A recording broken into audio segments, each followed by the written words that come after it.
now move on to agenda item 7.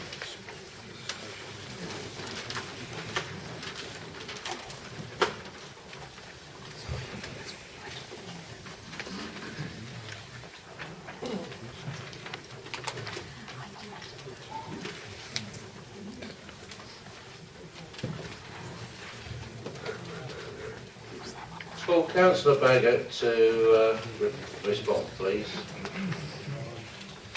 Thank you, Mr. Mayor. Well, members can see the report that's before them and what's in it, so I'm not going to labour what members can actually read for themselves. However, I will point out, as we are in the chamber, as it's been raised, what isn't in the report. What isn't in the report was the fact that a decision was made to cancel a meeting with the head of the probation service. And the reason that that decision was made, and Councillor Callaghan might think it's done personally to thwart him at every level. In fact, these sort of decisions are actually made both with regard to the committee and also in conjunction with officers. And given a task and finish group has been set up specifically for a purpose, it seemed redundant to be calling somebody in to speak to a completely different set of councillors on an issue which had already been superseded by a meeting with the MP, when in fact the power to actually speak to that individual lies with the leader of that particular task and finish group. So I just thought it would be fair for members to understand what had gone on as that sort of issue had been raised in the council. But of course, I do forgive Councillor Callaghan. It is election time, and I know he is scrabbling for every vote he can get. I'd like to begin the actual report and thank all the members of the Scrutiny Commission that have taken part in it this year. I actually think, and I've stated this in a number of the meetings myself, that I've been blessed with members that have embraced scrutiny, engaged in scrutiny, and actually worked collaboratively to actually achieve the aims that we want to do. And a personal thanks to every single member that's taken part in that commission. I think they've done a sterling job. But scrutiny isn't just for members of the committee. I actually believe that scrutiny is for all members of the council. It doesn't matter whether you're on the Scrutiny Commission or not. As backbenchers, you have opinions or issues that the public raise with you, which quite rightfully you should have the avenue to address. And for cabinet members and the executive formulating policy and doing the sterling job they do, they should have the ability to have a sounding board and the ability to be able to test out policies prior to going live, and the ability to engage with members and get their feeling. So anybody in this chamber that thinks scrutiny is only for Scrutiny Committee, I would say no, it's not. It actually lies with you all. But I also think scrutiny needs to be facilitated, and that's something we've tried to move toward this year, and I would hope that that continues. I think that when a committee gets a budget, for instance, of 300 odd pages, or it feels like it, at the end point, that the value that you can add to that is less than being engaged earlier. And I think that what the job of the Commission is to do is it's to convince and show both the executive and officers that scrutiny can actually perform in a mature manner, as opposed to being just a punching bag for the report that's come through, or the ability to have a pop or try and second guess officers. Next year, what the Commission will be doing is giving backbenchers the opportunity to come to the Commission with issues or items that are relevant to their ward, as a way of feeding in and informing the Commission earlier when it comes to setting up task and finish groups or other areas that might be worth looking at, be it working groups, task and finish groups, or whatever. But as I say, we do need to convince the executive and officers that the committee plays a straight bat and doesn't play politics. I know for a long while the concern in the chamber was that scrutiny could very easily just become a political football at the expense of residents and at the expense of business, and that certainly hasn't been the case this year. I do think, though, that we need to engage the public more. I think that's one of our weaknesses, how we actually make scrutiny sexy and exciting for the public, because I could tell you that this year the amount of public speakers or people that came from the public were one, Mr. Bear, and that is a bit of a lack, I think. Next year, I think that we've already got on the agenda, as was alluded to, we have 3 more working groups in connection with the local plan that needs to be put into place. Infrastructure, highways, travellers, and winding up, Mr Mayor. We have a meeting with the CCG booked at some point. We need to be looking at procurement and tender engagement, and we need to utilise working groups more. But I would end and say, as I've said before, thank you very much to the Commission, and I believe Scrutiny is in good shape going forward for the next fiscal year.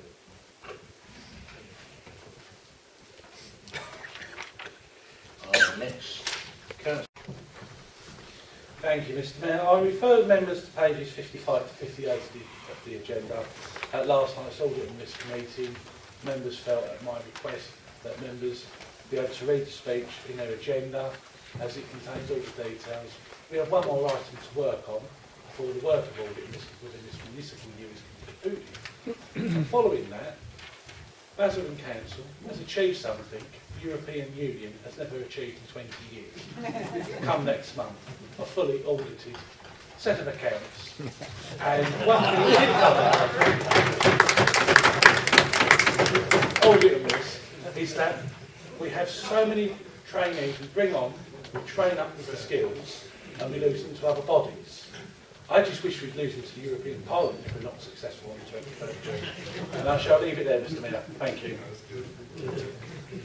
I now call Councillor Stuart Allen, Chairman of the Joint Standards Committee. Yes, just a brief report. There's been 5 audit complaints in the last year. And I'd just like to emphasise that although it was decided that no further action was warranted, it wasn't decided simply by the monitoring officer, but also in conjunction with one of our independent persons, so who would represent, as it were, the man in the street or an expertise in that respect. So those no further actions, I think we can rely on as a reasonable decisions in those. We just had 2 meetings in the year. 15th of September received assurance concerning local council arrangements for compliance with legislation.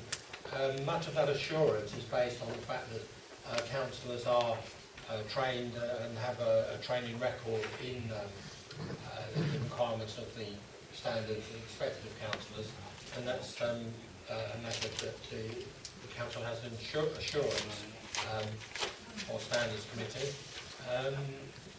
Really, that's about it. There was just 2 meetings last year, and that's our report on the standards. The matter is now open for debate. I have at the moment 3 speakers. I'll call Councillor Terry Sullivan first, please. Yes, thank you, Chairman. With regards to the scrutiny report from Councillor Baggett, I think I'd like to congratulate him. I think he's really doing some sterling work. There's an awful lot that has been achieved over the past year.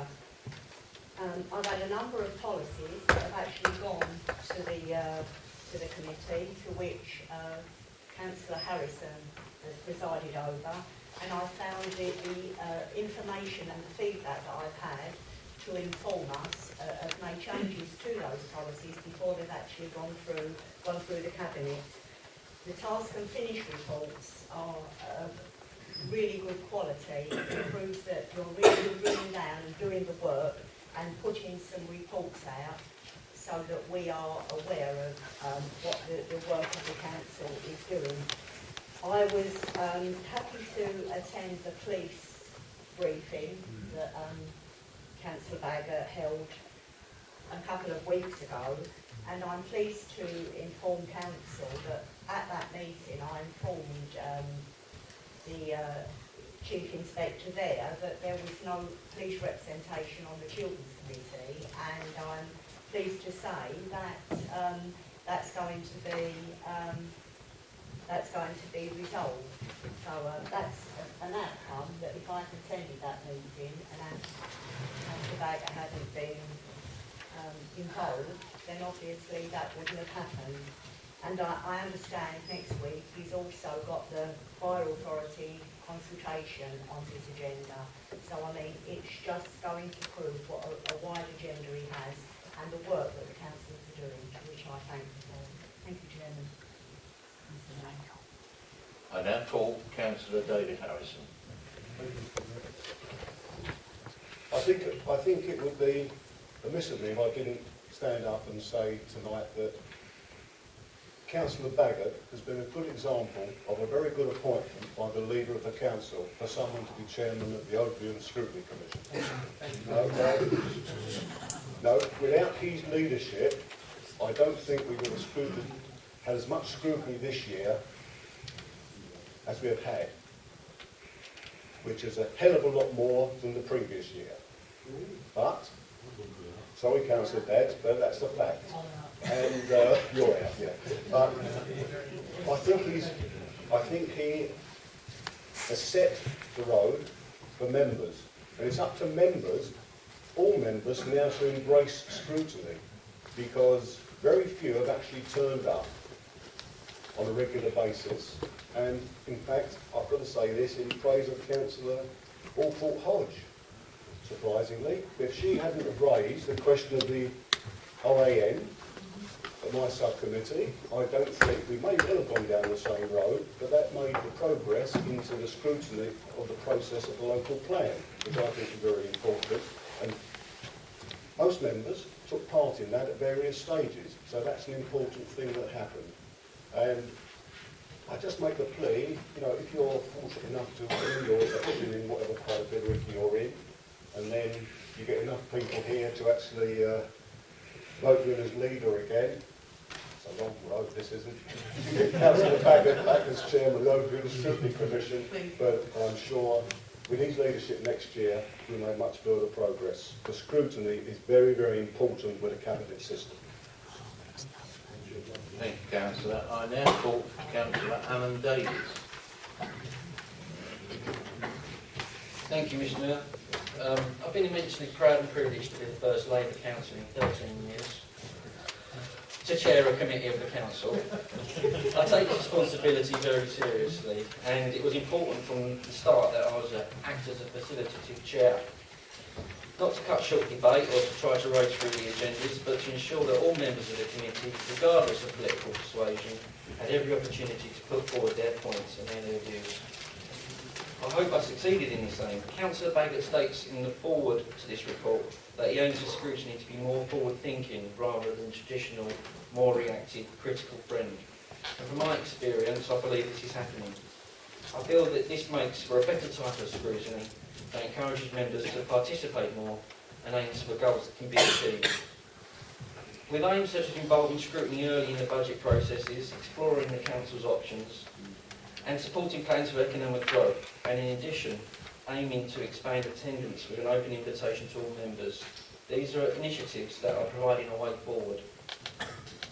A good example was how we dealt with the local plan, where I attended several of the meetings, and it enabled members to feel part of the process and contribute to decision making. Turning to the Contracts and Performance Subcommittee, because we are a council of no overall control, I do not, you'd be surprised to hear, agree with every decision made by Cabinet members, and one in particular springs to mind, but I can say with certainty that all processes leading up to those decisions were scrutinised and reports put before the committee were held up to scrutiny, examined, and members' views were heard. I'd just like to point out a couple of highlights from the past year. I was especially pleased with the procurement procedure for the contracts for housing repairs, which involved an element providing training and work experience for local apprentices. It is vital that we encourage all of our contractors to ensure that local residents not only benefit from the services, but can also be part of the service through apprenticeships and other employment opportunities. Recently we had the process for the renewal of our grounds maintenance contract, and it came before the committee. And again, we see how our task and finish groups have made a big impact. Recommendations from the grounds maintenance and street cleaning task and finish group will feature as part of the contract for the successful bidder. I'd like to thank all members of the subcommittee for their time and efforts over the last year. Councillors Lawrence, Clancy, Ferguson have modelled the values of scrutiny well and have been excellent in providing both challenge and advice. And the same, of course, goes for the Vice Chairman, Councillor Barnes, who on a number of occasions has provided good advice to me as Chairman, so I thank you all. And particularly, I'd like to thank Officers Emma Toombs and particularly Sarah Northrop for the support they've given us over the past year. Thank you. I now call Councillor Aidan McCarran. Thank you very much. I do have a habit of saying I'm going to be brief and then overrun the time. But this time I really am going to be brief. I think I'm getting the hang of this malarkey. It's only taken 4 years. Just a couple of relatively quick points. As most members will know, this year a task and finish review has taken place on the London and Cambridge contract relating to the regeneration of Pitsea. We had a very tight timescale in order to do this work, and as everyone who wasn't involved can imagine, it's quite a complicated issue, a lot of work to get through. Councillor Callaghan requested a huge volume of information, some of which we actually got.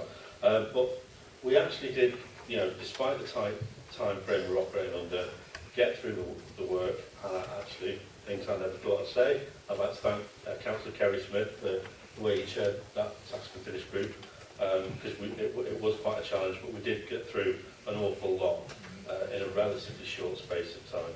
And thank you to Councillor Smith for helping driving that off. As it says on page 42 of the agenda, the work of the group has now concluded, and the findings will be reported to a future meeting of the Commission. I think given the time that we operated under, given the work that went in, it's extremely disappointing that this is being carried over into another municipal year. I'm struggling to see why it couldn't have been dealt with this year. Personally, as an outgoing council, I'm very disappointed being involved with it, that we couldn't do that. I look forward to hearing a response on that. And one other point I would like to make, Councillor Baggett had a little dig at my esteemed leader, Councillor Callaghan, but I think it's only fair to make the point on the home laws issue that the cancellation of the meeting with Mr Brennan was a strange and bizarre decision, I think it's fair to say. We've heard a lot about the Commission not playing politics. That did smack of playing politics. Given all the time and effort that went into getting such a high profile and important person to the council, it's a great shame that that was cancelled, and the manner in which it was cancelled without even having any consultation over it first. And I'm going to leave it at that. Thank you very much. I now call Councillor Cannon, please. Thank you, Mr Mayor. Quite a lot of talk has been about scrutiny tonight, but I just wanted to mention the work of audit and risk. I'm on the audit and risk committee. I found it very enjoyable across the year, and I'd like to thank Kerry for that as well. We've raised quite a good few questions. We've raised issues around safety of council employees out in the field, and we've also questioned accounting treatment changes. So unfortunately, it doesn't sound too sexy as scrutiny, but we're there and we perform a good role. So I'd just like to mention audit and risk and say well done for a good job. I'm going to call Councillor Shepherd next, please.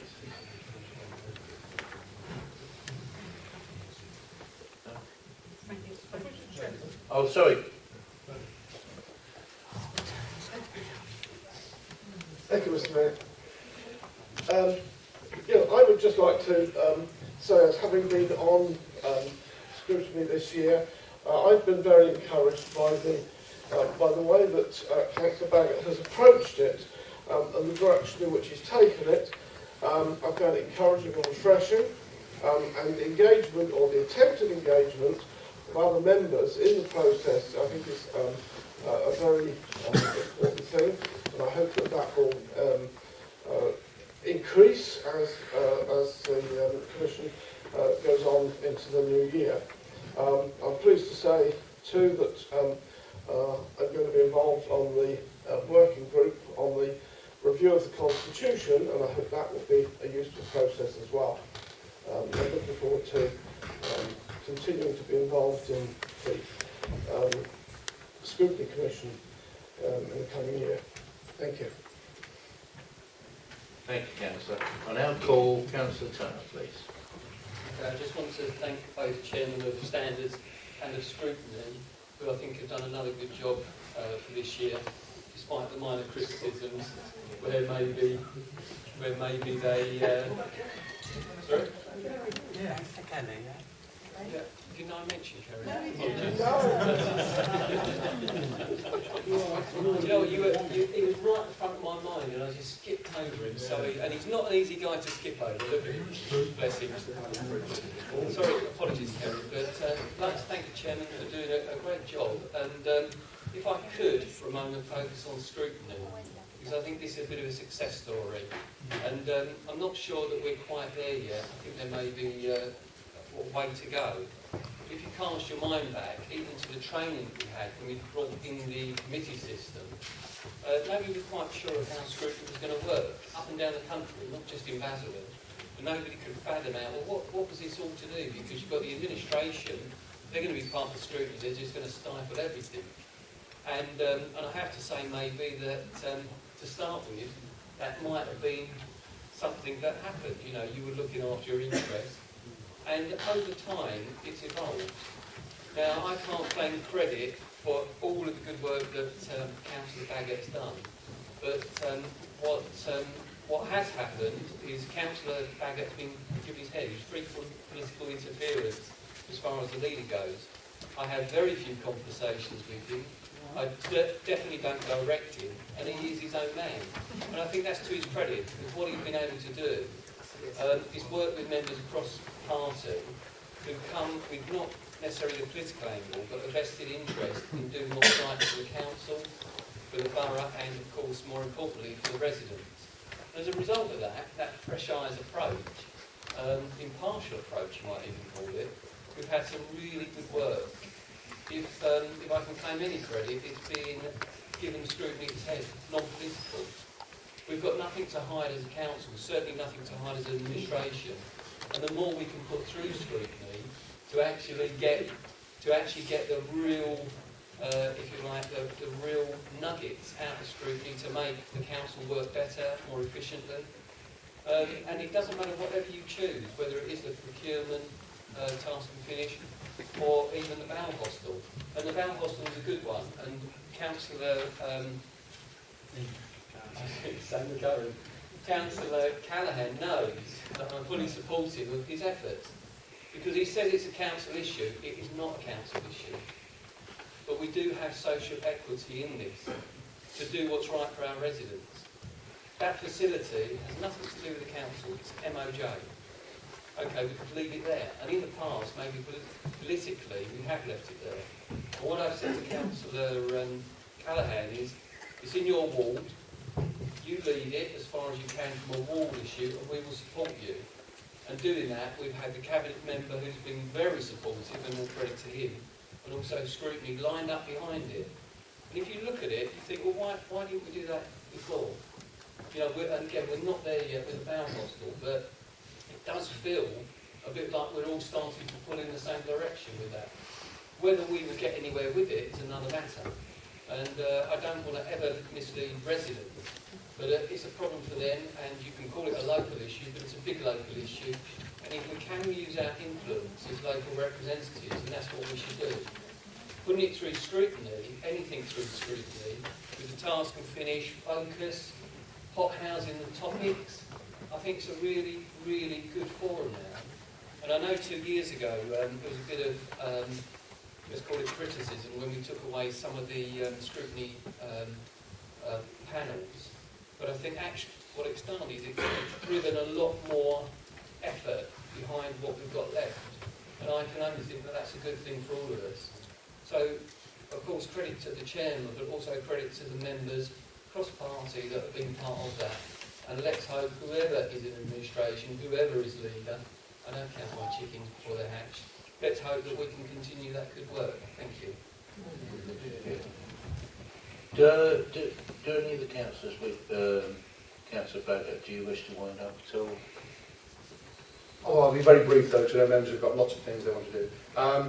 Thank you, Councillor Sargent. I mean, Councillor Sargent this year was one of the first cabinet members to actually bring to scrutiny policies that were fledgling, if you like, and I'm glad she did. In fact, we went to the fly tipping workshop, and that actually led to other outcomes as well, potentially, going forward with working magistrates in the future.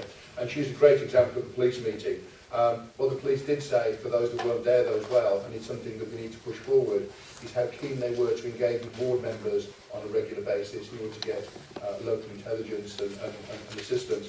Councillor Harris was right, it's all members that are responsible for scrutiny, whether you're on the committee or not.